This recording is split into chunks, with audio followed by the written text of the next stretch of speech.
نحمده ونصلي على رسوله الكريم أما بعد فأعوذ بالله من الشيطان الرجيم بسم الله الرحمن الرحيم يا أيها الذين آمنوا إذا نودي للصلاة من يوم الجمعة فاسعوا إلى ذكر الله وذروا البيع ذلكم خير لكم إن كنتم تعلمون فإذا قضيت الصلاة فانتشروا في الأرض وابتغوا من فضل الله واذكروا الله كثيرا لعلكم تفلحون وإذا رأوا تجارة أو لهوا انفضوا إليها وتركوك قائما قل ما عند الله خير من اللهو ومن التجارة والله خير الرازقين وقال الله تبارك وتعالى في سورة الأحزاب لقد كان لكم في رسول الله أسوة حسنة لمن كان يرجو الله واليوم الآخر وذكر الله كثيرا وقال تبارك وتعالى في سورة آل عمران الذين يذكرون الله قياما وقعودا وعلى جنوبهم ويتفكرون في خلق السماوات والأرض وقال تبارك وتعالى في آخر سورة قاف فذكر بالقرآن من يخاف وعيد صدق الله العظيم رب اشرح لي صدري ويسر لي أمري واحلل عقدة من لساني يفقهوا قولي اللهم ربنا ألهمنا رشدنا وأعذنا من شرور أنفسنا اللهم أرنا الحق حقا وارزقنا اتباعه وأرنا الباطل باطلا وارزقنا اجتنابه اللهم وفقنا لما تحب وترضى آمین یا رب العالمین۔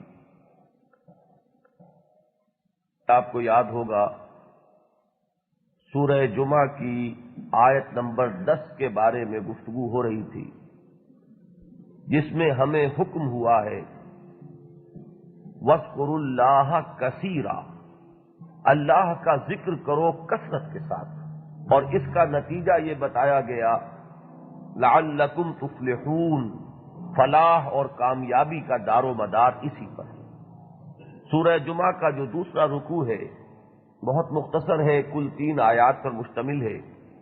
ان میں سے پہلی آیت میں آپ کو یاد ہوگا کہ نماز جمعہ کی اہمیت، اس کے لیے خصوصی حکم،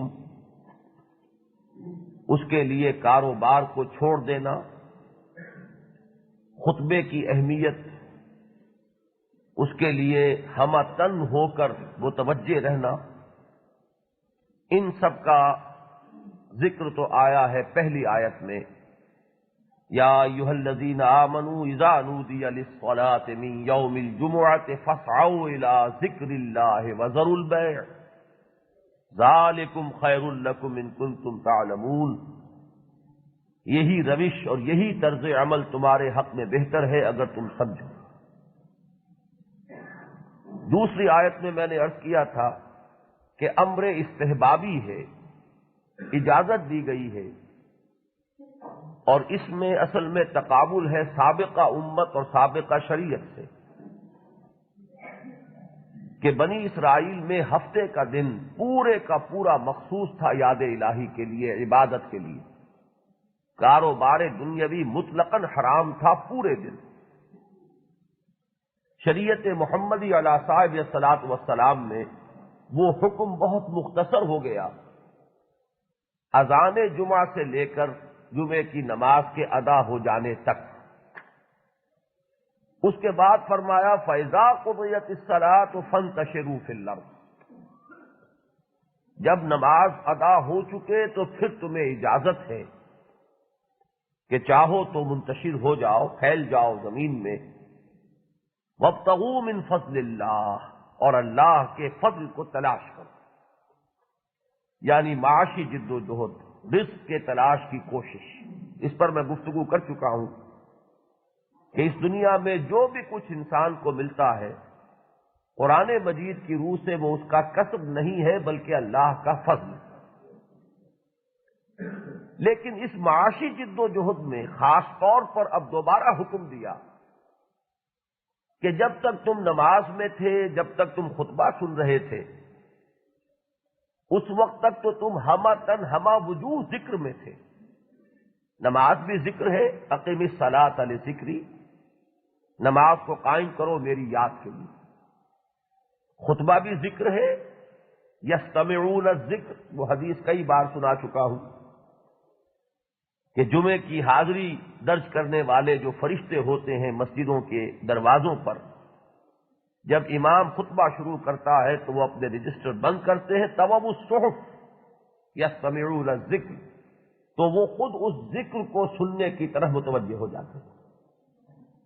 تو جب تک تو مسجد میں تھے تو ہمہ تن ہمہ وجوہ ذکر میں تھے، لیکن اب جب نکل کر دنیا کے معاملات میں مشغول ہو گئے تو اب زیادہ شدت کے ساتھ ذکر کی ضرورت ہے، اس لیے کہ اصل میں تو امتحان کا میدان تو وہی ہے۔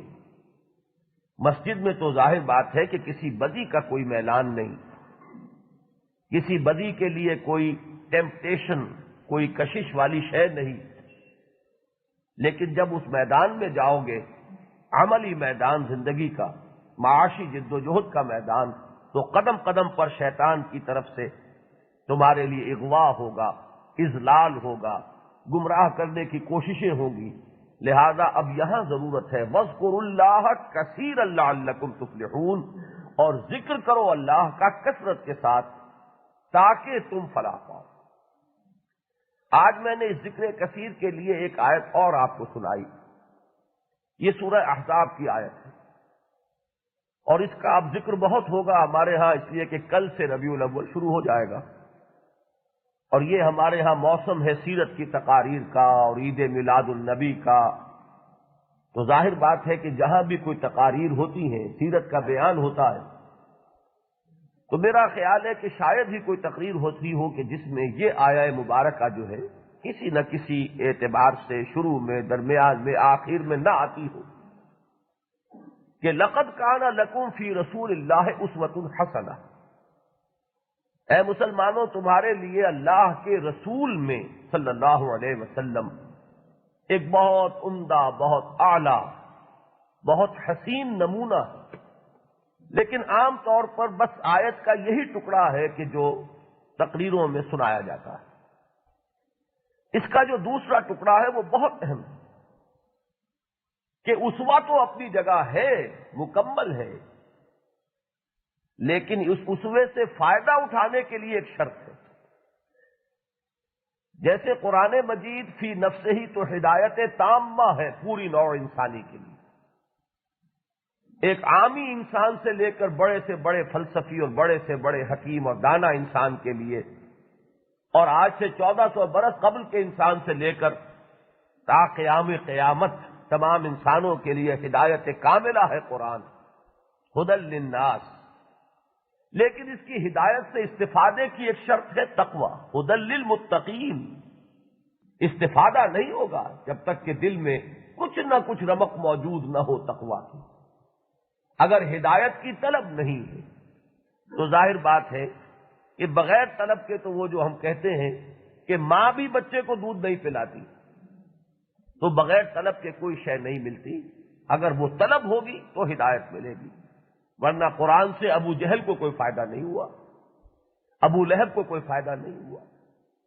اسی طریقے سے جہاں تک ایک مکمل اسوہ ہونے کا تعلق ہے، محمد الرسول اللہ صلی اللہ علیہ وسلم کی سیرت مطہرہ کامل ہی نہیں، اکمل، کامل ترین، جامع ترین اسوہ ہر انسان کے لیے، سپہ سالار کے لیے بھی اسوہ ہے، حاکم کے لیے بھی اسوہ ہے، ایک مربی اور مزکی مرشد اس کے لیے بھی اسوہ ہے، ایک معلم اور مدرس کے لیے بھی اسوہ ہے، باپ کے لیے بھی اسوہ ہے، ہر ایک کے لیے اسوہ ہے۔ انسانی زندگی کے کسی گوشے کا آپ تصور نہیں کر سکتے. کسی منصف کے لیے، چیف جسٹس کے لیے اسوہ ہے محمد کی زندگی کہ انصاف کیسے کیا جائے صلی اللہ علیہ وسلم. سپہ سالار کو فتح حاصل ہو تو اسوہ ہے. وہ یوم فتح مکہ کو دیکھے، اور اگر عارضی طور پر شکست ہو جائے تو بھی اسوہ ہے. وہ احد کو دیکھے، حنین کی جو کیفیت ہوئی درمیانی اس کو دیکھے. تو زندگی کے ہر پہلو سے مسجد کے خطیب کے لیے بھی اسوہ ہے، اس لیے کہ محمد الرسول اللہ ہی تو خطیب تھے مسجد نبوی کے. امام مسجد کے لیے بھی اسوہ ہے کہ حضور ہی تو امام تھے 5 وقتہ نماز کے مسجد نبوی کے. تو مدرس ہو، معلم ہو، مرشد ہو، مربی ہو، مزکی ہو، سپہ سالار ہو، حاکم ہو، کوئی عادل اور منصف ہو، سب کے لیے اسوہ ہے. لیکن اس اسوے سے فائدہ اٹھانے کے لیے ایک شرط ہے. یہ اسوہ کس کے لیے ہے؟ لقد کان لکم فی رسول اللہ اسوۃ حسنۃ لمن کان یرجو اللہ والیوم الآخر وذکر اللہ کثیرا. اس اسوے سے فائدہ وہی اٹھا سکے گا جو اللہ اور یوم آخرت پر ایمان رکھتا ہو اور اللہ کا ذکر کرے کثرت کے ساتھ. یہ کیفیت نہیں ہے تو اسوہ اپنی جگہ اسوہ ہے، لیکن اس اسوے کا کوئی پرتو تمہاری شخصیتوں میں نہیں آئے گا. اگر یہ شرط پوری نہ ہوگی تو اس اسوے سے تم کو استفادہ نہ کر سکو. تو یہاں بھی آپ نے دیکھا کہ ایمان اللہ پر اور ایمان آخرت پر، لمن کان یرجو اللہ والیوم الآخر، اور اس کے بعد وذکر اللہ کثیرا، اور وہ ذکر کرے اللہ کا کثرت کے ساتھ. کسی مضمون کو سورہ آل عمران میں بیان کیا، الذین یذکرون اللہ قیاما وقعودا وعلی جنوبہم. انسان کی 3 ہی حالتیں ہو سکتی ہیں، یا وہ کھڑا ہوگا، یا بیٹھا ہوگا، یا لیٹا ہوگا. ہر حال میں وہ اللہ کو یاد رکھے. یہی ہے جسے ہمارے ہاں دوام ذکر کہتے ہیں، اور یہی ہے جس کے لیے اصطلاح ہے ذکر کثیر. لیکن اب اصل مسئلہ یہ ہے جس پر گفتگو ہو رہی تھی کہ وہ ذکر کثیر ہے کیا، کس طرح اس کیفیت کا حصول انسان کے لیے ممکن ہو. تو میں یہ عرض کر رہا تھا کہ سب سے پہلی بات تو یہ نوٹ کیجئے کہ ذکر اور ذرائع ذکر میں فرق ہے. ان دونوں کو ہمارے ہاں بالعموم کنفیوز کر دیا جاتا ہے. ذکر کیا ہے؟ استحضار اللہ فی القلب، اللہ کو دل میں حاضر رکھنا، اللہ دل میں موجود رہے. حاضر سے باب استفعال استحضار، حاضر کر لینا، حضوری حاصل کر لینا. استحضار اللہ فی القلب، یہ ہے ذکر. البتہ ذرائع ذکر کیا ہے ان کا بیان ہو رہا تھا پچھلی مرتبہ کہ سب سے پہلے جو مجسم ذکر ہے وہ قرآن مجید ہے. میں نے کئی آیات آپ کو پچھلی مرتبہ پڑھ کر سنائی جن میں قرآن مجید کو الذکر قرار دیا گیا ہے. الذکر میں نے عرض کیا تھا جیسے انگریزی میں بی لگانے سے، بی ذکر، یہ ہے اصل ذکر، یہ ہے بنیادی ذکر، یہ ہے مجسم ذکر. تو ذکر کے ذرائع میں سر فہرست آئے گا قرآن. یہی وجہ ہے کہ اسی ذکر سے فعل امر بنتا ہے تذکیر، یاد دہانی کرائیے، ذکر. قرآن مجید میں سورہ قاف میں فرمایا، آخری آیت جو میں نے آج آپ کو سنائی، فذکر بالقرآن من یخاف وعید. جب الذکر قرآن ہے تو تذکیر کے لیے مؤثر ترین ذریعہ کیا ہوگا؟ قرآن. تو اے محمد صلی اللہ علیہ وسلم تذکیر کیجئے، یاد دہانی کرائیے قرآن کے ذریعے. من یخاف وعید، پھر وہی بات آ گئی، فائدہ اسی کو ہوگا جسے کچھ ڈر ہے میری دھمکی کا. میں نے جو بتایا ہوا ہے کہ میرے حضور میں آنا ہے اور میں جواب طلبی کروں گا، جس کے دل میں اس کی رمق ہوگی، اما من خاف مقام ربہ ونہى النفس عن الہوى، تذکیر کا فائدہ اسی کو ہوگا۔ لیکن آپ تذکیر کرائیے قرآن کے ذریعے سے۔ یہ بات سورہ انعام میں بھی آئی ہے، وَذَكِّرْ بِهِ أَن تُبْصَلَ نَفْسٌ بِمَا كَسَبَتْ لَيْسَ لَهَا مِن دُونِ اللَّهِ وَلِيٌّ وَلَا شَفِيعٌ۔ بہی میں جو ضمیر مجرور ہے وہ پھر قرآن کی طرف، اے محمد ذکر تذکیر کرائیے اس کے ذریعے سے۔ معلوم ہوا کہ آلہ ذکر یا آلہ تذکیر قرآن ہے۔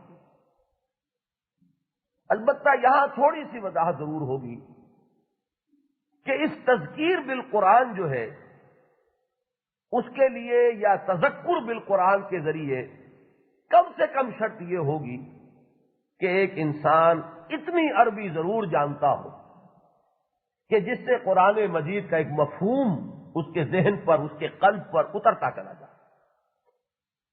یہ اترنے کا لفظ جو میں لایا ہوں یہ علامہ اقبال سے مستعار سمجھیے کہ تیرے ضمیر پہ جب تک نہ ہو نزول کتاب، گرہ کشا ہے نہ راضی نہ صاحب کشاف۔ دو عظیم ترین تفسیریں ہماری ہیں، تفسیر کبیر امام راضی کی، تفسیر کشاف زمخشری کی، بڑی عظیم ترین۔ لیکن علامہ فرما رہے ہیں کہ یہ تفسیریں تمہیں نہیں فائدہ دیں گی، ان سے قرآن سمجھ میں نہیں آئے گا۔ یہ تو بڑے پیچیدہ مسائل، کوئی نحو کے مسائل لے کر چلا تو نہ معلوم کتنی دور نکل گیا، کوئی منطق اور علم کلام کی بحث میں الجھا تو پتہ نہیں کہاں سے کہاں پہنچ گیا۔ وہ مضمون کی ڈور کا سرا ہاتھ میں رہتا ہی نہیں۔ تذکیر بالقرآن کے لیے ضروری ہے کہ براہ راست قرآن کا تمہارے قلب پر نزول ہو۔ تیرے ضمیر پہ جب تک نہ ہو نزول کتاب، گرہ کشا ہے نہ راضی نہ صاحب کشاف۔ اتنی استعداد انسان حاصل کر لے تو پھر میں عملی شکلیں بتاتا ہوں۔ اس دور میں آپ سائیکل پر جا رہے ہیں، قرآن پڑھتے جائیے۔ آپ گاڑی میں، اپنی کار میں سفر کر رہے ہیں، خود پڑھیے یا کیسٹ لگا دیجیے اور آپ قرآن مجید سنتے رہیے۔ اس سے مؤثر ذریعہ جو ہے تذکیر کا اور ذکر کا اور کوئی نہیں، جس میں اضافی وقت کوئی نہیں لگ رہا۔ قرآن یاد کیجیے اور ایسے مراحل میں، ایسے مواقع پر جبکہ کوئی اور کام تو آپ نہیں کر سکتے۔ آپ سائیکل پر جا رہے ہیں، آپ کو 4-6 میل جانا ہے، اگر قرآن نہیں پڑھیں گے تو شاید اور شیطانی وساوس آئیں گے، ذہن ادھر ادھر بھٹکے گا، نگاہیں ادھر ادھر خیانت کریں گی۔ لیکن اگر قرآن مجید انسان پڑھتا چلا جا رہا ہو تو اس سے مجھے اس کا تجربہ ذاتی ہے۔ جب میں میڈیکل کالج میں پڑھتا تھا، میری کمزوریوں میں سے ایک کمزوری موسیقی بھی تھی، اس کے ساتھ تھا ایک لگاؤ۔ میں نے اس کمزوری کا علاج اسی سے کیا کہ بجائے اس کے کہ آدمی چلتا ہوا سیٹی بجا رہا ہو یا کوئی دھن گنگنا رہا ہو، ہوتا ہے یہ، میں یہ اس لیے بتا رہا ہوں آپ کو کہ عملی مسائل ہیں یہ انسانی زندگی کے، نوجوانوں کی زندگیوں میں چیزیں نظر آئیں گی۔ اس کی بجائے قرآن مجید پڑھتا چلا جائے انسان تو اس کی اپنی ایک موسیقی ہے، وہ موسیقی کی بھی جو طلب ہے آپ کی وہ پوری ہو جائے گی، اس کا اپنا ایک غنا ہے۔ اسی لیے تو حضور نے فرمایا زین القرآن باصواتکم من لم یتغن بالقرآن فلیس منا، جو قرآن کو خوش الحامی سے پڑھنے کی کوشش نہیں کرتا وہ ہم میں سے نہیں ہے۔ اتنی سخت وعید، اس لیے کہ وہ کم و بیش ہوتا ہے، یہ معاملہ سب لوگوں میں برابر نہیں ہوتا۔ حسن نظر کا معاملہ، حسن صوت کا معاملہ، یہ ذوق مختلف لوگوں میں کم و بیش ہے، لیکن یہ کہ اس کی تسکین انسان کو حاصل ہو قرآن کے ذریعے، تو یہ ذریعہ بہترین ہے، مؤثر ترین ہے، اس لیے کہ مجسم ذکر قرآن۔ اب دوسرے نمبر پر آئیے، میں عرض کر رہا تھا میں نماز کے بارے میں یہ کہوں گا کہ وہ جامع ترین ذکر ہے۔ اب ذرا الفاظ نوٹ کیجیے گا، ایک ہے مجسم ذکر، وہ ہے قرآن، اور جامع ترین ذکر وہ ہے نماز۔ اس کی وجہ کیا ہے؟ کچھ اشارات میں پچھلی مرتبہ کر چکا ہوں۔ ایک تو یہ کہ اس میں قول کے ساتھ عمل بھی ہے، یہ ہر سائنس کے طالب علم کو معلوم ہے کہ کسی چیز کا پڑھ لینا کتاب میں اس کی بھی اپنی افادیت ہے، اور پھر اس کے ساتھ معمل میں جا کر، لیبارٹری میں جا کر تجربہ کر لینا، اس کی اپنی ایک تاثیر ہے۔ یہی آپ چیز دیکھیں گے کہ حضور نے فرمایا جب کبھی تمہیں غصہ آئے تو تھوک دو۔ یہ تھوک دینا جو ہے یہ ایک عمل ہے، اور اس میں بھی اس کیفیت کے ازالے میں بڑی مفید اور بڑی اس سے مدد ملتی ہے، اس لیے کہ انسان اپنی قلبی کیفیت کا اظہار بھی کر رہا ہے ایک عمل کے ذریعے۔ تو نماز میں آپ دیکھیں گے کہ یہ ذکر صرف لسانی نہیں رہا بلکہ ذکر عملی ہو گیا۔ آپ اللہ کے سامنے جھکتے ہیں، رکوع کرتے ہیں، سجود کرتے ہیں، کھڑے ہوتے تو بھی جھک کر بڑے ادب کے ساتھ۔ یہ حرکات و سکنات جو ہے، آپ سب سے پہلے دونوں ہاتھ اٹھاتے ہیں، گویا کہ آپ اعلان کر رہے ہیں لا تعلقی کا، کہ اب میں ہر طرف سے یکسو ہو کر تعلق اپنا منقطع کر کے اللہ کی طرف توجہ کر رہا ہوں۔ انی وجہت وجہی للذی فطر السماوات والارض حنیفا، یہ حنیفہ کی کیفیت ہے کہ ہر شے سے یکسو ہو کر، ہر چیز سے لا تعلق ہو کر میں نے اللہ کی طرف توجہ کی۔ پھر آپ کھڑے ہیں دست بستہ اور ادب کے ساتھ، قنوت کہتے ہیں نا اس کو، کھڑے ہونے میں، اور قنتا کے معنی ہے فرما برداری، قانتین فرما بردار۔ تو ایک ہے کھڑا ہونا کسی کے سامنے سینہ تان کر، اور ایک ہے کھڑا ہونا ادب کے ساتھ، جھکاؤ کے ساتھ، یہ ہے قنوت۔ پھر رکوع ہے، پھر سجود ہے، تو اس میں یہ جو عملی کیفیات شامل ہو گئی، اس نے دو آفشا کر دیا اس کی کیفیت۔ پھر ایک بات میں نے عرض کی تھی کہ اگر کوئی شخص بیٹھا ہوا سبحان اللہ سبحان اللہ سبحان اللہ اس کا ورد کر رہا ہے، یہ بھی ذکر ہے یقیناً، یا جیسے کہ آخری حدیث ہے بخاری شریف کی کہ کلمتان حبیبتان الی الرحمن خفیفتان علی اللسان ثقیلتان فی المیزان سبحان اللہ وبحمدہ سبحان اللہ العظیم۔ دو کلمے ہیں جو رحمان کو بہت محبوب ہیں، حبیبتان الی الرحمن، زبان پر بڑے ہلکے ہیں، کوئی ثقیل نہیں ہے، بھاری بوجھل نہیں ہے، بڑے لطیف، خفیفتان علی اللسان۔ لیکن عجیب تقابل کیا حضور نے۔ اب دیکھیے حضور کا اپنا دعویٰ ہے انا افصح العرب، وہ فصاحت جو ہے اس ایک حدیث کے اندر آپ دیکھیں، فصاحت، بلاغت، پھر وہ صوتی آہنگ، وہ سب اس میں۔ کلمتان حبیبتان الی الرحمن خفیفتان علی اللسان ثقیلتان فی المیزان۔ میزان خداوندی میں بہت وزنی ہے، زبان پر ہلکے، اور اللہ کی ترازو جو ہے میزان، جہاں اعمال تلیں گے ان میں ان کا بڑا وزن ہے۔ اور وہ دو کلمے کیا ہیں؟ سبحان اللہ وبحمدہ سبحان اللہ العظیم۔ پاک ہے اللہ اور اپنی حمد کے ساتھ ہے، پاک ہے وہ اور بہت عظمت والا۔ اب اگر یہ کوئی شخص بیٹھا ہوا پورے شعور کے ساتھ ان کلمات کا ورد کر رہا ہے تو ذکر کر رہا ہے کہ نہیں؟ لیکن اس کو میں کہہ رہا ہوں یہ پیسو ذکر ہے، یا ذکر غیابی ہے، ذکر حضوری نہیں ہے۔ ایکٹیو ذکر یا ذکر حضوری وہ ہوگا جب ایک شخص اللہ سے ہم کلام ہوتا ہے، جب خطاب کرتا ہے۔ مجھے وہ شعر یاد آ گیا لفظ خطاب سے، کیا کروں میں، افلاک سے آتا ہے نالوں کا جواب آخر، اٹھتے ہیں حجاب آخر، کرتے ہیں خطاب آخر۔ یہ خطاب جو ہے، میں وہ حدیث بڑی تفصیل سے آپ کو سنا چکا ہوں کہ اس سورہ فاتحہ کی تاثیر حدیث قدسی میں فرمایا گیا کہ اس سورت کو، اس نماز کو، اس لیے کہ نماز کا اصل جو جزو لا ينفك ہے وہ تو یہی سورہ فاتحہ ہے۔ قسمت، اللہ فرماتا قسمت الصلاۃ بینی و بین عبدی نصفین، اسے میں نے آدھا آدھا تقسیم کر لیا ہے، آدھا میرے لیے آدھا میرے بندے کے لیے۔ فنصف لی ونصف لعبدی ولعبدی ما سال، یہاں تک تو حدیث قدسی ہے۔ آگے اب حضور نے اس کی شرح کی کہ جب بندہ کہتا ہے الحمدللہ رب العالمین، اللہ فرماتا ہے حمدنی عبدی، ساتھ کے ساتھ ہو رہی ہے بات۔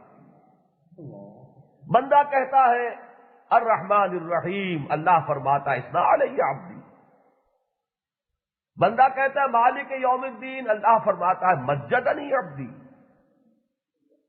بندہ کہتا ہے ایاک نعبد و ایاک نستعین، اللہ فرماتا ہے ھذا ما بینی و بین عبدی ولعبدی ما سأل. اور جب بندہ کہتا ہے اہدنا الصراط المستقیم صراط الذین انعمت علیہم غیر المغضوب علیہم ولا الضالین، اللہ فرماتا ہے ھذا لعبدی ولعبدی ما سأل.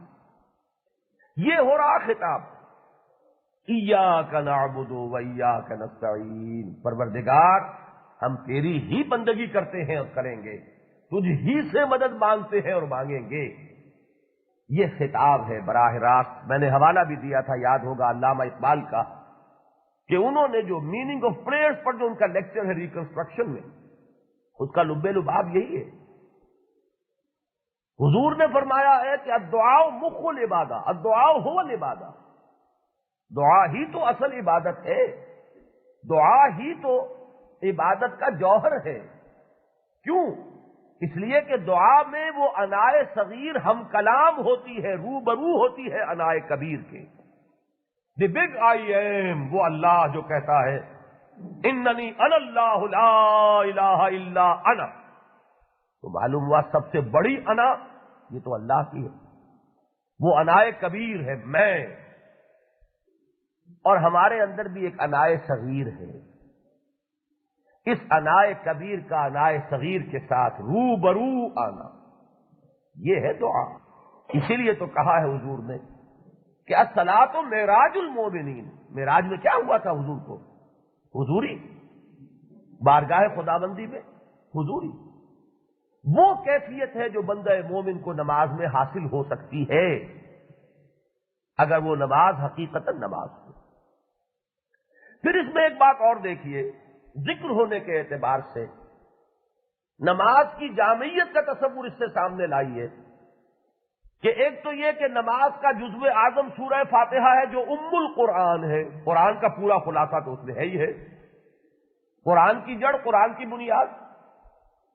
اور پھر اس میں آپ قرآن پڑھتے ہیں.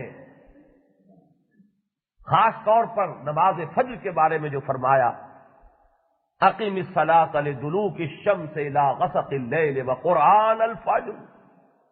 قرآن الفجر سے مراد کیا ہے؟ صلاۃ الفجر. لیکن کیوں کہا قرآن الفجر؟ اس لیے کہ اس میں خاص طور پر طویل قرات ہو. تو معلوم ہوا کہ اس کی جامعیت یہ ہوئی کہ وہ الذکر بھی اس کا ایک جز بن گیا.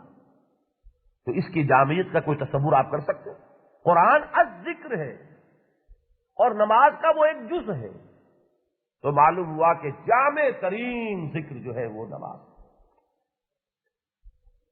یہ تو فرض نمازوں میں سے صلاۃ الفجر کا خاص طور پر ذکر آیا، ورنہ نوافل تو اصل میں ہے اس لیے کہ اس میں قرآن پڑھا جائے. یہ تو ہم لوگ چونکہ جانتے نہیں. نوافل جو ہے وہ 12 منٹ میں 12 رکعتیں یا 8 منٹ میں 8 رکعتیں پڑھ کر آدمی فارغ ہوا، وہ قل هو اللہ سے پڑھ لی، مطمئن ہو گیا بڑی تہجد میں نے پڑھی. تہجد کا تو حق ادا ہی نہیں ہوا. تہجد تو تھی قرآن پڑھنے کے لیے. وَمِنَ اللَّيْلِ فَتَهَجَّدْ بِهِ نَافِلَةً لَكَ. یہ بہی کا ہم کھا گئے بالکل ہی. یہ تہجد قرآن کے ساتھ تہجد ہے. طویل قرات. حضور سے پوچھا گیا کہ سب سے اعلیٰ نماز کون سی؟ آپ نے فرمایا طول القنوت، جس میں زیادہ دیر تک انسان کھڑا رہے. کھڑا کیا کرے گا؟ کھڑے رہنے میں سورہ فاتحہ کے بعد قرآن پڑھے گا. اور حضور نے تو جو بہرحال میں اس کے امکان سے تو انکار نہیں کرتا، لیکن وہ مثالیں قائم کی ہیں کہ جن کو ہم ایک آئیڈیل کی حیثیت سے سامنے رکھ سکتے ہیں، لیکن کوئی امکان نظر نہیں آتا کہ ہم اس کی عملی پیروی بھی کر سکیں. الا ماشاء اللہ. نفی نہیں کرتا، ہمتیں ہیں لوگوں کی. ایک رکعت میں رات کی نماز میں حضور نے سورہ بقرہ، سورہ آل عمران، سورہ نساء 5.25 پارے پڑھے ہیں محمد رسول اللہ. لیکن یہ نماز جو ہے وہ فرض نمازوں میں نہیں، وہ تہجد کی نماز. اس لیے کہ اصل میں جو ہے اس کی غرض و غایت وہی قرآن ہے. رتل القرآن ترتیلا. قیام اللیل کا مقصد کیا؟ یہ میں نے چند نکات آپ کو بتائے ہیں کہ جس سے اندازہ ہوگا کہ جامع ترین ذکر جو ہے وہ نماز۔ اب دیکھیے 21ویں پارے کی پہلی آیت کو نوٹ کریں گے تو وہاں یہ دونوں چیزیں آپ کو یکجا ملیں گی۔ اتل ما اوحی الیک من الکتاب واقیم الصلاۃ ان الصلاۃ تنہی عن الفحشاء والمنکر ولذکر اللہ اکبر واللہ یعلم ما تصنعون۔ تلاوت کیا کرو اس کی کہ جو نازل کیا گیا، کیا مراد ہے؟ تلاوت قرآن۔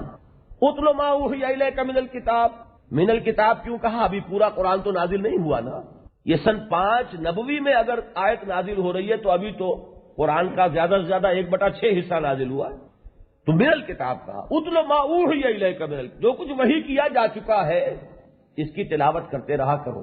وہ اقیم الصلاۃ، اور نماز کو قائم کرو۔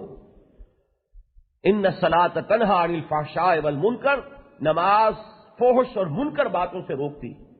ولا ذکر اللہ اکبر، اور جان لو کہ اللہ کا ذکر بہت بڑی شے ہے۔ یعنی ذکر کی یہ 2 قسمیں، تو اس کے اوپر فرمایا کہ بہت بڑی شے ہے۔ واللہ یعلم ما تصنعون، اور اللہ خوب جانتا ہے جو کچھ کہ تم کر رہے ہو۔ تو نوٹ کر لیجئے، پھر ذہن میں تازہ کیجئے کہ قرآن مجسم ذکر اور نماز جامع ترین ذکر۔ اب تیسرا ذکر، اور یہاں ذکر سے مراد کیا ہے؟ ذرائع ذکر۔ تیسرا ذریعہ ذکر ہے ادعیہ معصورہ، ادعیہ مسنونہ۔ آپ غور کریں گے تو اس سے زیادہ حکیمانہ بات اور کوئی نہیں ہو سکتی۔ میں نے ابھی اشارہ کیا تھا کہ سائیکل پر آپ جا رہے ہیں اور تو کچھ نہیں کر سکتے نا۔ اگر آپ کو 10 میل جانا ہے، آدھا گھنٹہ، 30 منٹ، 35 منٹ، 40 منٹ لگیں گے نا۔ اس وقت میں اور تو کوئی کام نہیں کر سکتے، قرآن پڑھ لیجئے۔ کوئی آپ کا وقت کے اعتبار سے اضافی کوئی صرف تو نہیں ہوا۔ اسی طرح زندگی کا جو کام بھی آپ کر رہے ہو کیجئے، لیکن ساتھ اس کے لیے ایک دعا ہے۔ دعا میں مخاطب کون ہے؟ اللہ۔ اور دعا کے الفاظ کس سے منقول ہے؟ محمد الرسول اللہ سے۔ تو دونوں نسبتیں حاصل ہو گئی بغیر اس کے کہ کوئی اضافی محنت، کوئی اضافی وقت کا صرف ہوا۔ کار میں چڑھ رہا ہے آدمی، چڑھے گا، سوار ہوگا، اس وقت اگر سوچ لے کہ سواری پر چڑھتے ہوئے دایاں پاؤں پہلے، اب مصیبت ہو جاتی ڈرائیور کے لیے خاص طور پر۔ اگر تو وہ لیفٹ ہینڈ ڈرائیو ہے تب تو وہ رائٹ فٹ جو ہے چلا جائے گا، ورنہ کیسے جائے گا؟ بڑا مشکل۔ لیکن یہ کہ اس کا اور ساتھ ہی سوار ہونے کی دعا زبان پر آ جائے تو کوئی اضافی وقت نہیں لگا۔ اگر آپ بیت الخلاء میں داخل ہو رہے ہیں، دعا ہے اللہم انی اعوذ بک من الخبث والخبائث۔ بیت الخلاء سے باہر نکلے ہیں، غفرانک یا الحمدللہ الذی اذھب عنی العذا وعافانی۔ اس اللہ کا شکر ہے جس نے مجھ سے اذیت بخش چیز کو دور کر دیا اور مجھے عافیت بخشی۔ اس لیے کہ یہ فضلات جو ہے یہ جسم میں رہ جائیں تو آپ کو معلوم ہے کہ کتنا فساد پیدا کریں گے۔ پیشاب میں جو چیزیں خارج ہو جانی چاہیے اگر نہیں ہو رہی ہیں تو آپ کو معلوم ہے کہ جسم کا پورا نظام مختل ہو جائے گا۔ قبض اگر ہو گیا ہو تو یہ تو کہتے ہیں کہ 1000 امراض کا سبب جو ہے وہ قبض ہے۔ تو الحمدللہ الذی اذھب عنی العذا وعافانی، اس اللہ کا شکر ہے جس نے مجھ سے ان اذیت بخش چیزوں کو دور کر دیا اور مجھے عافیت بخشی۔ آئینہ دیکھ رہے ہیں تب بھی دعا ہے، نئے کپڑے پہنے ہیں دعا ہے، کوئی کام زندگی کا نہیں، کھانا کھانے بیٹھے ہیں دعا ہے، فارغ ہوئے ہیں دعا ہے۔ بات ذرا ہے ویسے حجاب کی، لیکن یہ معاملہ اس انتہا تک پہنچا ہوا ہے کہ تعلق زن و شو سے پہلے بھی دعا ہے۔ ویسے تو وہ ایک کہا جائے گا کہ ایک حیوانی فعل ہے، ایک نفسانی خواہش کو پورا کر رہا ہے انسان، لیکن بندہ مومن کے لیے یہ اعمال بھی اس مجموعی عبادت کا جز ہیں، اس لیے کہ جو شے بھی اللہ نے حلال کر دی ہے اس حلال شے سے تمتع یہ عبادت ہے، اس کے لیے بھی دعا ہے۔ البتہ اس میں تھوڑی سی وہ جو شعر ہے کہ فرشتے سے بہتر ہے انسان بننا مگر اس میں پڑتی ہے محنت زیادہ، تھوڑی سی محنت۔ وہ قرآن مجید والے ذکر میں بھی قرآن یاد کریں گے تو کریں گے نا ذکر، اس سے رات کو کھڑے ہو کر کیسے پڑھیں گے اگر یاد نہ ہو، محنت پڑتی۔ اور اس میں بھی محنت پڑتی ہے، وہ دعائیں یاد کرنی پڑیں گی، الفاظ وہی ہوں جو محمد الرسول اللہ سے منقول ہیں، اس کی جو نورانیت ہے، ہمارے اپنے وضع کردہ الفاظ خواہ کتنے ہی اچھے ہوں ان میں وہ نورانیت نہیں ہو سکتی جو محمد الرسول اللہ صلی اللہ علیہ وسلم کے الفاظ ہیں۔ اسی لیے تو میں نے کہا ہے کہ دو نسبتیں بیک وقت حاصل ہوئی، دعا اللہ سے مانگ رہے ہیں، اللہ کا شکر ادا کیا، الحمدللہ الذی اذھب عنی الاذی وعافانی، لیکن ایک نسبت محمدی حاصل ہو گئی کہ الفاظ وہی ہیں جو محمد الرسول اللہ صلی اللہ علیہ وسلم کی زبان مبارک سے نکلتے تھے۔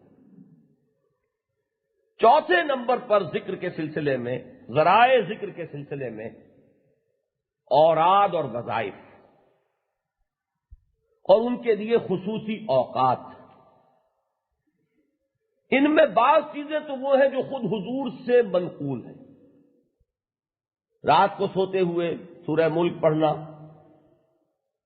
یا اگر تنگی ہے، مالی اعتبار سے پریشانی ہے، سورہ واقعہ پڑھنا حضور نے تلقین کیا۔ تو ایک تو حضور سے معصور ہے، ان کو تو کیا ہی کہنے، نور علی نور، وہ ورد بھی قرآن اور تجویز کردہ محمد الرسول اللہ صلی اللہ علیہ وسلم، تو وہ تو ہو گیا نور علی نور۔ اس سے آگے جو ہمارے ہاں صوفیاء نے جو ذکر تجویز کیے ہیں، مجھے ان سے انکار نہیں ہے، ان کی افادیت، اس لیے کہ یہ حضرات کوئی شک نہیں ان کا مقام، ان کا مرتبہ، پھر یہ کہ درخت اپنے پھل سے پہچانا جاتا ہے، ان کی محنتوں کے نتائج وہ ہماری نگاہوں کے سامنے ہے، ان کی نفی کر دینا جھٹائی کی بنیاد پر تو ہو سکتا ہے، کسی انصاف پسند انسان کے لیے ممکن نہیں۔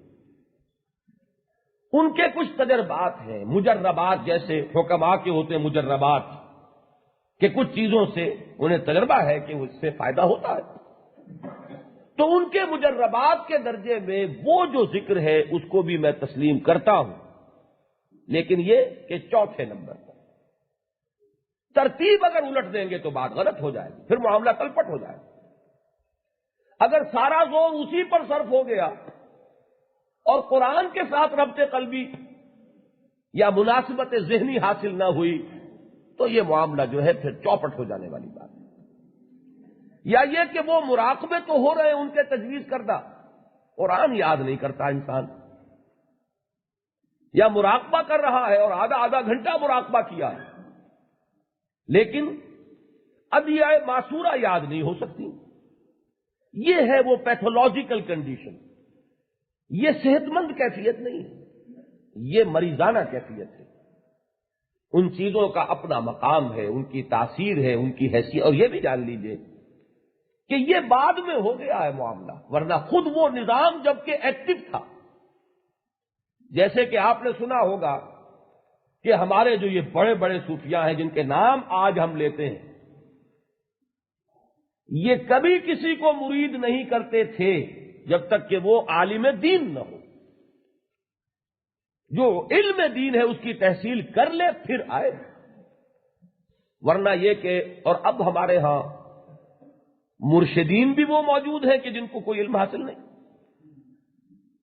وہ مرشد ہیں، خلیفہ مجاز ہیں، لیکن اس وقت کی یہ روایت ہے کہ پہلے فراغت حاصل کرو پھر آؤ، اس لیے کہ یہ سلوک باطنی جو ہے یہ اس علم کے حصول کے بعد، اس لیے کہ حفاظت اس میں ہے، شریعت نے جو حدود معین کی ہے حفاظت اس میں ہے، یہ تو در حقیقت اس کے اندر، اس دائرے کے اندر رہتے ہوئے کیفیات باطنیہ کا حصول ہے، لیکن اگر انسان ان حدود اور قیود شرعیہ ان سے واقف نہیں تو ہو سکتا ہے کہ کہیں ادھر سے ادھر، اور یہاں تو فاصلے جو ہے ذرا سا اگر معاملہ جو ہے ٹیڑھا ہو جائے تو یک لہذا غافل گشتمو 100 سالہ راہ دور شد، یہ میدان وہ ہے کہ جہاں ایک لہجے کی غفلت جو ہے وہ 100 سال کی مسافت پر دور لے جاتی ہے انسان، تو اس چیز کو ذہن میں رکھیے۔ باقی یہ ہے کہ یہ میں ضرور عرض کروں گا کہ جو اصطلاحات بعض ہمارے ہاں جاری ہیں ان حلقوں میں، مثلا قلب جاری ہو گیا، میں پھر بھی نفی نہیں کروں گا، پورے ادب کے ساتھ عرض کر رہا ہوں، اگر یہ کوئی کیفیت ہے ہوگی یقیناً، لیکن مجھے یہ اصطلاح نہ قرآن میں ملتی ہے، نہ حدیث میں ملتی ہے، نہ صحابہ کے تذکرے میں ملتی ہے۔ یقیناً نفسیاتی ریاضتوں کی ایک تاثیر ہوتی ہے، توجہ کا ارتکاز، یکسو ہو کر کسی شے کا مراقبہ کرنا، اس سے یقیناً کیفیات حاصل ہوں گی۔ اور ایک شخص بنیادی طور پر مومن و مسلم و متقی ہے تو یقیناً وہ کیفیات جو ہے وہ بھی نورانی ہوں گی۔ میں نظری طور پر ان تمام باتوں کی حقانیت کو تسلیم کرتا ہوں، بہما یہ ہے کہ یہ وہ بات نہیں ہے کہ جو محمد الرسول اللہ نے تلقین کرا۔ بس اس ترتیب کو رکھیے ذہن میں کہ اول وہ ہے بمصطفیٰ برسا خیشرا کے دی ہماؤس، اگر بو نہ رسیدی تمام بو لہبیس۔ اگر ان چیزوں پر اتنی توجہ ہو جائے، اس طرح انسان ان کے اوپر اپنے آپ کو منحصر کر لے کہ ادھر سے توجہ ہٹ جائے، تو پھر یہ معاملہ جو ہے میں پھر عرض کروں گا کہ یہ صحت مند معاملہ نہیں۔ لیکن میں انکار نہیں کرتا، اس لیے کہ ان چیزوں کی تاثیر ہے، کیفیات ہیں۔ آخر اتنی عظیم شخصیتیں ہیں ہماری تاریخ، ہمارا ماضی جو ہے، ان میں سے ان کو نکال دیجئے تو رہ ہی کچھ نہیں جاتا۔ جیسے کہ میں کہا کرتا ہوں کہ انبیاء کو اگر بشریت کے دائرے سے آپ نکال دیں گے تو پھر انسان کے پلے رہ کیا جائے گا؟ یہی تو ہے ہمارا سرمایہ افتخار جسے ہم کہتے ہیں کہ نوع انسانی فخر کر سکتی ہے کہ موسیٰ ہم میں سے تھے، انسان تھے، بشر تھے، عیسیٰ ہم میں سے تھے، محمد ہم میں سے تھے صلی اللہ علیہ وسلم۔ تو ہمارے لیے تو فخر کے لیے کوئی شے ہے اگر نوع انسانی کے پاس جس پر وہ بھی کچھ فخر کر سکے تو یہی تو ہے نفوس قدسیہ۔ کتنا ظلم کرتے ہیں انسانوں پر وہ لوگ جو انہیں ہٹا کر بشریت سے، تو پھر رہ کیا گیا؟ پھر تو گندگی ہی گندگی ہے، پستی ہی پستی۔ اسی طرح ہماری تاریخ میں سے ان صوفیاء اور اولیاء اللہ کو نکال دیجئے تو واقعہ یہ کہ کچھ نہیں رہتا، پھر ہے کیا؟ اگر ہندوستان کی تاریخ میں سے مجدد الفسانی کو نکال دیجئے تو کیا اسلام کی تاریخ جو ہے وہ اکبر اعظم کی تاریخ ہے؟ عبد القدوس گنگوہی کو نکال دیجئے تو کیا اسلام کی تاریخ جو ہے وہ بابر اور ابراہیم لودھی کی تاریخ؟ وہ مسلمانوں کی تاریخ ہے یقیناً، لیکن اسلام کی تاریخ ان نفوس قدسیہ سے، اسلام کی تاریخ معین الدین اجمیری سے ہے، اسلام کی تاریخ خواجہ بختیار کاکی سے ہے، اسلام کی تاریخ فرید الدین گنج شکر سے ہے، اسلام کی تاریخ نظام الدین سے ہے، سلطان الہند، اسلام کی تاریخ تو ان سے ہے۔ تو معلوم ہوا کہ اگر ان کو ہم نکال دیں، ان سے اعلان برات کر دیں تو پھر ہمارے پاس رہ کیا گیا؟ اس پہلو سے بچنا چاہیے، اس افراط و تفریط سے، لیکن یہ ذہن میں رہے کہ ہمارے لیے اسوہ کاملہ محمد الرسول اللہ ہے۔ اگر ان کی عقیدت و محبت حجاب بن جائے ہمارے اور محمد کے مابین تو بڑے گھاٹے کا سودا، بہت بڑا نقصان۔ یہ ہے اصل میں افراط و تفریط کے وہ معاملات جو میں نے چاہا کہ ذکر کے ذمہ، اس لیے کہ تصوف کی تو جڑ بنیادی ذکر ہی تو ہے، ذکر ہی سے تو بات چلے گی آگے۔ سلوک جو ہے اس کا ابتدائی قدم کیا ہے؟ ذکر۔ تو جیسے کہ سورہ حدید کے درس میں تفصیل سے واضح کر چکا ہوں کہ سورہ حدید میں قرآنی تصوف یا تصوف محمدی یا سلوک نبوی علی صاحب الصلاۃ والسلام اس کا بیان ہے۔ وہ فرق یہ ہوگا کہ ذکر میں یہ ترتیب رہے پیش نظر، پھر وہ ہوگا تصوف محمدی صلی اللہ علیہ وسلم۔ اور اگر چوتھے کو لے آئے پہلے درجے میں تو پھر یہ ہے کہ وہ مناسبت جو ہے پھر مزاج نبوی سے، اور پھر شخصیتیں وہ کہ جو صحابہ کی تھی وہ وجود میں نہیں آئیں گی۔ اب میں اس ذکر کے سلسلے میں چند باتیں اور بھی آپ سے عرض کروں۔ سب سے پہلی بات یہ کہ یہ ذکر جو ہے یہ دو طرفہ عمل ہے۔ بندہ اگر اللہ کو یاد رکھتا ہے تو اللہ بھی بندے کو یاد رکھتا ہے۔ فَاذْكُرُونِي أَذْكُرْكُمْ واشکرونی ولا تکفرون، یعنی یہ نہ سمجھیے کہ میں ہی یاد کر رہا ہوں اللہ کو. کبھی سوچئے کس قدر یہ انسان کے لیے فرحت بخش، کس قدر اس کے لیے مسرت افزا بات ہے کہ جب وہ اللہ کو یاد کر رہا ہو تو اسے یقین ہو کہ اللہ بھی مجھے یاد کر رہا ہے. اس لیے کہ اللہ کا معاملہ تو ہے فاذکرونی اذکرکم، قرآن مجید کے الفاظ ہیں. حدیث میں حضور نے جو اس کے نقشے کھینچے ہیں، اور حدیث قدسی ہے یہ کہ اگر میرا بندہ میری طرف بالشت بھر آتا ہے میں اس کی طرف ہاتھ بھر آتا ہوں، اگر میرا بندہ میری طرف چل کر آتا ہے میں اس کی طرف دوڑ کر آتا ہوں. ہاں اگر بندہ ہی کسی اور طرف رخ کر لے تو اللہ بھی اپنی توجہ ہٹا لیتا ہے. لیکن یہ نہیں ہوگا کہ آپ اللہ کی طرف متوجہ ہو اور وہ آپ کی طرف متوجہ نہ ہو. ہم تو مائل بکرم ہے، کوئی سائل ہی نہیں، راہ دکھلائیں کسے رہنم منزل ہی نہیں. بلکہ ایک حدیث میں یہ الفاظ بھی آئے ہیں کہ میرا بندہ اگر مجھے اپنے دل میں یاد کرتا ہے تو میں بھی اسے اپنے دل میں یاد کرتا ہوں. یہ بھی حدیث قدسی اللہ کے اپنے الفاظ ہیں. اور اگر میرا بندہ میرا ذکر کسی محفل میں کرتا ہے تو میں اس کا ذکر اس سے کہیں بہتر محفل میں کرتا ہوں. وہ محفل کون سی ہے؟ وہ ملائکہ مقربین کی محفل ہے. اور کیجئے پھر میں کہوں گا کس قدر سرور آمیز کیفیت ہے یہ. اس لیے کہ یہ خبر دی ہے محمد الرسول اللہ نے، وہو صادق المصدوق، ان سے سچا کوئی اور ہوگا انسان؟ وہ سچے ہیں، ان کی سچائی کی گواہی دی گئی، اللہ نے گواہی دی، وہ فرما رہے ہیں. انہوں نے ہمیں بتایا کہ اللہ یہ کہتا ہے. تو اب اگر کسی محفل میں اللہ کا ذکر کیجئے تو اللہ ملائکہ مقربین کی محفل، وہ بھی تو ایک محفل ہے. مجھے بڑا وہ شعر پسند ہے کیونکہ ذکر آیا ہے خواجہ نظام الدین اولیاء رحمت اللہ علیہ کا، انہی کے خلفاء میں سے امیر خسرو ہیں، اور ان کا یہ شعر ہے خدا خود میر محفل بود اندر لابکا خسرو، محمد شمع محفل بود شب جائے کہ من بودم. رات کی کوئی کیفیت ہے جس کا ذکر کر رہے ہیں کہ کوئی محفل تھی، ہے وہ لابکا کی محفل. اللہ کو کسی جہت یا کسی جگہ سے تو ہم نہیں مقید تو نہیں کر سکتے معاذ اللہ. تو ایک محفل ہے لامکاں کی جس کا میر مجلس ہے اللہ، اور جس کی شمع محفل تھے محمد صلی اللہ علیہ وسلم. اور وہ عجیب کیفیت تھی اس محفل کی کہ جس میں رات میں تھا. خدا خود میر محفل بود اندر لامکاں خسرو، محمد شمع محفل بود شب جائے کہ من بودم. تو ایک تو یہ ذہن میں رکھیے کہ یہ ذکر باہمی ہے. دوسرا اس سے بھی اہم تر معاملہ، کہیں عدم توازن نہ ہو جائے. اب ہم گفتگو کر رہے ہیں ذکر ہی پر. قرآن میں صرف ذکر نہیں ہے بلکہ اس کے بالکل متوازی فکر کی بھی تلقین ہے.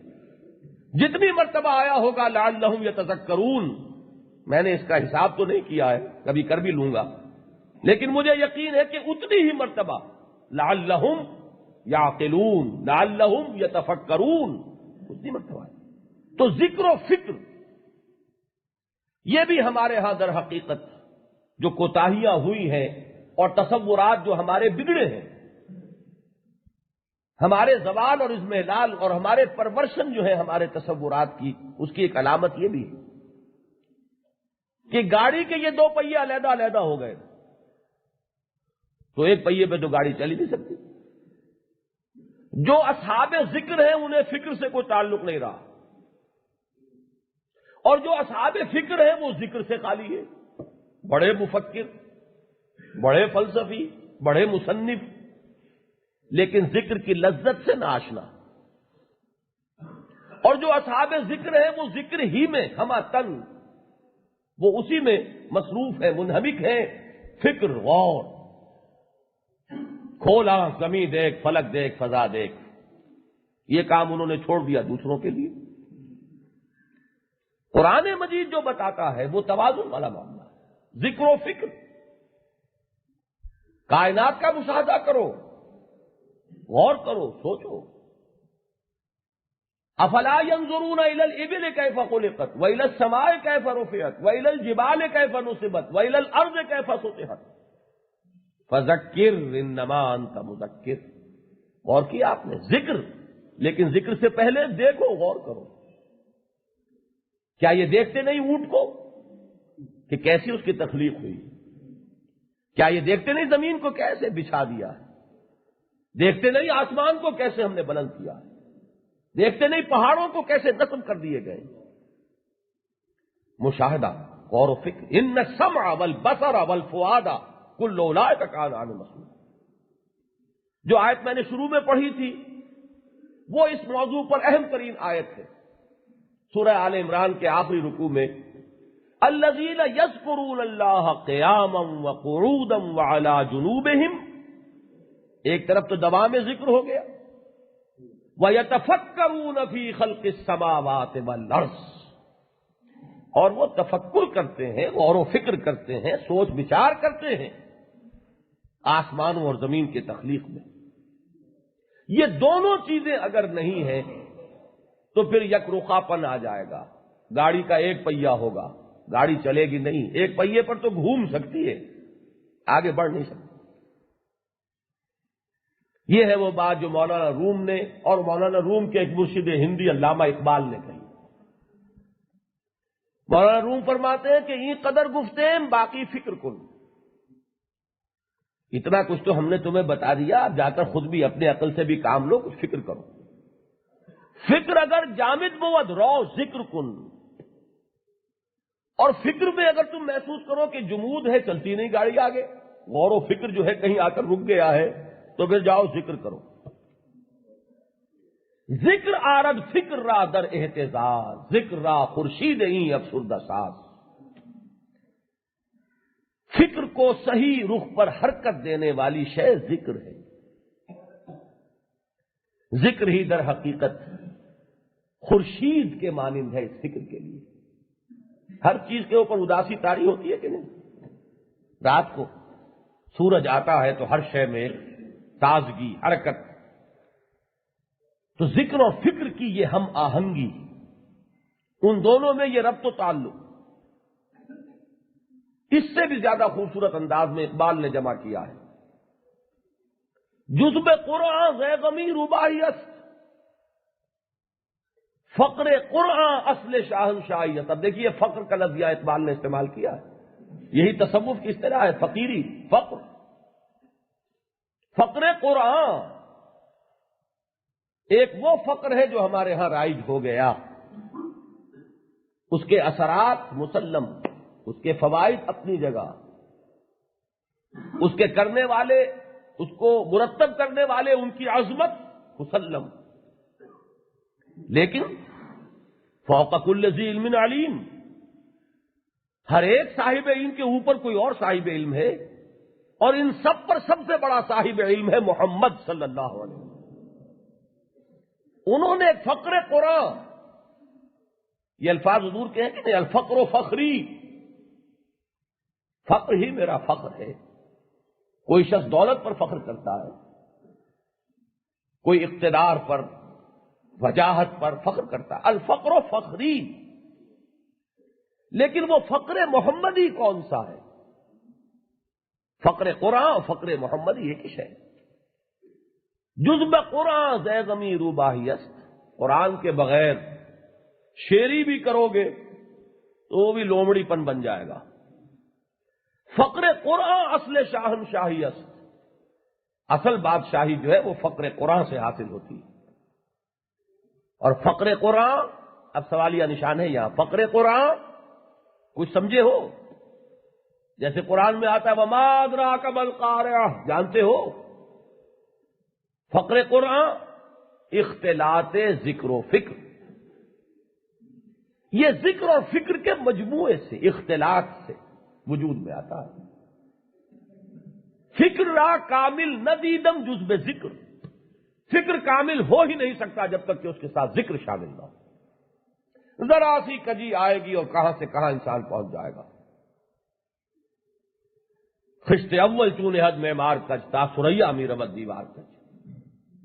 اس کو درست رکھنے والی شے جو ہے وہ ذکر ہے۔ اس ذکر کی حفاظت میں فکر کو آگے بڑھاؤ۔ یہ ہے فقر محمدی، یہ ہے فقر قرآن صلی اللہ علیہ وسلم۔ آخری بات میں یہ عرض کروں گا آج، قرآن مجید میں جو یہ فرمایا سورہ رعد میں، الذین آمنوا وتطمئن قلوبہم بذکر اللہ الا بذکر اللہ تطمئن القلوب، اس ذکر کا جو نقد نفع یا نقد جو اس کا اجر ملتا ہے دنیا میں، وہ کیا ہے؟ وہ ہے اطمینان قلب۔ قرآن کا دعویٰ ہے الا بذکر اللہ تطمئن القلوب، یہ دلوں کے لیے اطمینان دولت سے نہیں ہے، کسی شے سے نہیں۔ اگر یہ اطمینان دولت سے ہوتا تو دولت مندوں کو تو اطمینان ہی اطمینان ہوتا، حالانکہ سب سے زیادہ غیر مطمئن وہی ہوتے ہیں۔